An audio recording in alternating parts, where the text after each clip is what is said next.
Hello everyone, welcome to my mini vlog. তো আজকে দুপুরের লাঞ্চটা খুব তৃপ্তি করে হয়েছে। আর তারপরে যখন আমি বাইরের দিকে যাই দেখছি বাইরে প্রচুর পরিমাণে গরম হাওয়া বইছে। আর লাঞ্চ করার পরে আমি খেয়ে নিয়েছি আম, আর এটা আমার থার্ড টাইম লিচু খেয়েছি আমি এই বছরে। তারপরে আমি জিমে যাব, তার জন্য আমি রেডি হয়ে নিয়েছি। আর এখন প্রত্যেক দিন আমি যখন জিমে যাই ওই ছাতুটা গুলে একদম শর্টকাটে খেয়ে নিই।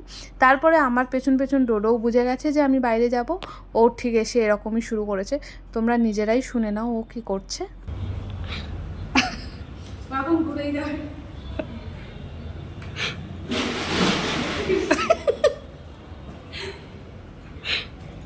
তাতে তাতে আয় আয় আয় আয় আয় আয় আয় ঘরে ঘরে ঘরে ঘরে আয় ঘরে, ওই যে মা ডাকবে। আয় আয় আয় ডোডো কই ডোডো।